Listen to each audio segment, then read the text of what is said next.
Hai semua misteri lovers, berjumpa kembali dalam Miss Hudi bercerita. So, kisah seterusnya ini datang daripada salah seorang pendengar yang ingin saya bacakan cerita ini. So, let's go. Okay, kisah ini terjadi dalam sekitar tahun 1995. Masa tu kami sekeluarga menunggu untuk berpindah ke rumah baru. Tak lama tu pihak pemaju call dan suruh ambil kunci untuk kami pindah ke rumah yang sudah siap. Seronok lah, memang tak terkata lah seronok kan. Selama ni duduk rumah sewa, tapi nanti dah boleh duduk rumah sendiri. So excited tu kan, excited termasuklah anak aku yang bongsu ni. Memang excited. So hari seterusnya kami pun dah bersiap-siap lah pindah ke rumah baru tu. Bersih-bersihkan apa patut kat luar rumah, bersih-bersih dalam rumah sikit kan. Yelah, memanglah rumah baru tapi mestilah berabuk juga kan. Jadi terbersihkanlah daun-daun semua kat luar tu. Yang paling excited sekali masa tu anak aku yang bongsu lah, anak perempuan aku yang bongsu ni. Jadinya umur dia masa tu baru dalam 4 tahun macam tu. Okay. Kat situ anak aku mula-mula dia okey, tapi lama-lama perangai dia jadi berubah. Dia suka duduk sorang-sorang. Lepas tu bila kita tegur dia, dia macam dia macam orang tak mau orang disturb dia kan. Jadinya dia suka menyendiri lah. Kalau kakak-kakak dia pun ada kat rumah, dia memang akan main sorang-sorang. Dia memang tak suka kalau ada orang nak kacau dia lah. Okay. Jadinya kita orang macam aku dan isteri aku macam abaikan kan, sebab nampak dia macam tak ada apa, macam dia seronok. So kami biar je lah, rasa macam tak ada apa-apa kot. Mungkin dia nak sesuaikan tempat baru, mungkin dia tak ada kawan kan. Jadinya disebabkan kesilapan kami kat situ, ketidakpekaan kami tu, biar je jadi macam tu. Itu yang mengundang padah seterusnya tu. Anak aku yang bosan ni lama-lama dia macam pelik tau. Dia cakap sorang-sorang. Mula-mula dia suka duduk sorang-sorang, tapi lama-lama dia jadi macam cakap sorang-sorang. Lepas tu dia main sorang-sorang. Lepas tu dia panggil nama orang yang kami tak kenal. Dia kata kawan dia ada nama Mimi. Lepas tu mula-mula tu macam aku pun mungkin betul dia ada kawan nama Mimi kan. Tapi satu hari tu anak aku yang nombor 2, kakak dia panggil aku. Dia kata, Abah cuba datang Abah, tengok adik ni. Kata, aku tanyalah kenapa ni Ngah. Abah tengoklah adik ni, dia cakap sorang-sorang. Lepas tu kan dia panggil kawan dia, katanya ada kawan Mimi. Dia kata duduk sebelah dia. Lepas tu aku pun macam tanya dia, adik buat apa tu adik? Adik main dengan Mimi lah. Mimi tu siapa dik? Dia bercakap lah, Abah ni Mimi tu kawan adik lah, siapa lagi kan. Lepas tu kalau isteri aku bawa dia naik motor kan, sekejap lagi kan dia macam seronok, dia ketawa seorang-seorang kata. Sampai isteri aku takutlah, dia tanya, kenapa tu? Mimi kejar kita mak, Mimi kejar dia kata.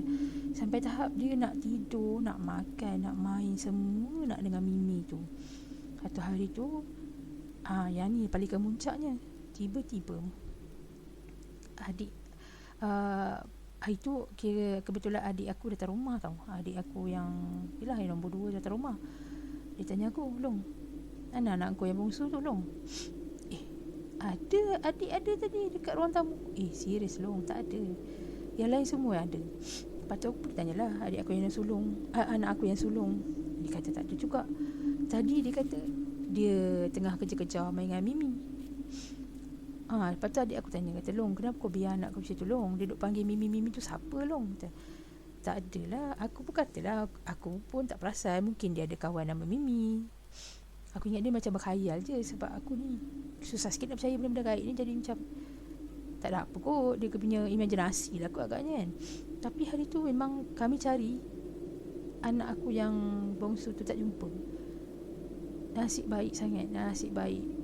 Anak aku yang nombor 3 nampak dia tengah berdiri dekat hutan tepi rumah aku.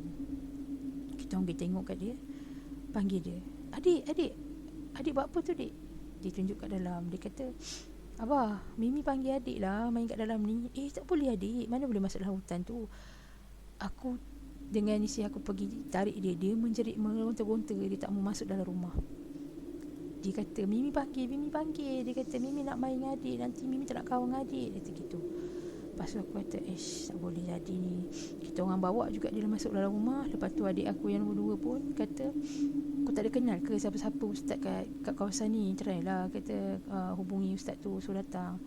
Sebab aku pun teringat ada Haji Hassan yang duduk jadi imam dekat masjid kampung tu, tempat aku duduk lah. Jadi aku pun pergilah, aku pergi dekat masjid, aku pergi bagi tahu kat dia, cerita kat dia. Dia pun datang rumah aku. Dia datang rumah aku dengan ada 2-3 orang ahli jemaah masjid sekali lah datang. Lepas tu diorang pun bacalah surah kursi, ada yang azan kat 4 sudut rumah aku. Lepas tu baca doa selamat. Masa diorang tengah baca tu, memang keadaan agak pelik jugalah. Sebab tiba-tiba je angin macam bertiup kuat. Pintu rumah memang beberapa kali berdentum lah kan. Sebab kat luar rasanya macam tak hujan, tapi memang angin kuat sangat.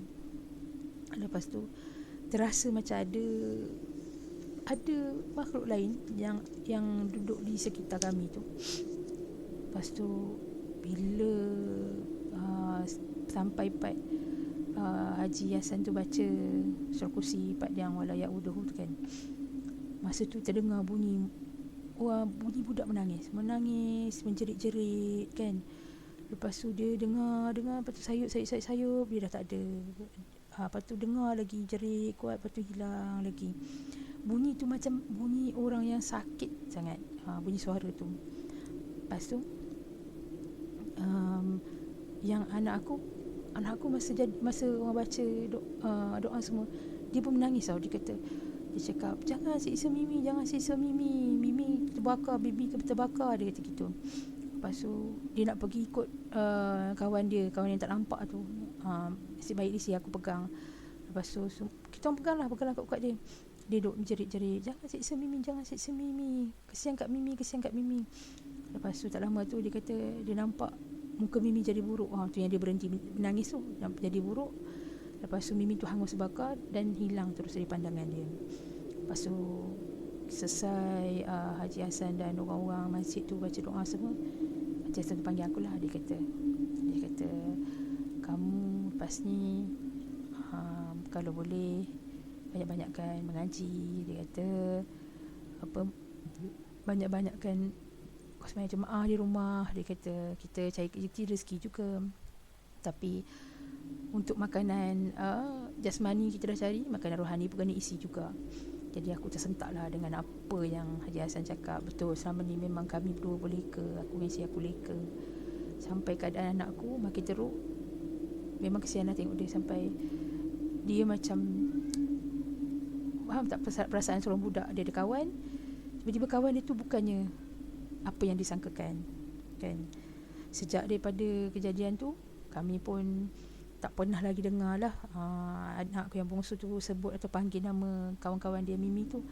Dan dia pun dah makin okey lah. Kalau dulu kan dia jadi muram, dia cakap seseorang, dia monyok, tak ada. Sekarang ni dia dah okey. Dia dah jadi kembali kepada anak aku yang macam dulu. So pengajarannya sekarang, kita walaupun kita tak pernah nampak benda gaib, tapi bukan bermakna kita jangan percaya. Maksud percaya tu ialah tahu benda tu memang ada, benda gaib ni wujud, tapi jangan terlampau sangat tak percaya pun tak boleh, dan terlampau takut sangat pun tak boleh juga. Jadi tamatlah kisah hari ini. Jumpa lagi di lain waktu. Ciao.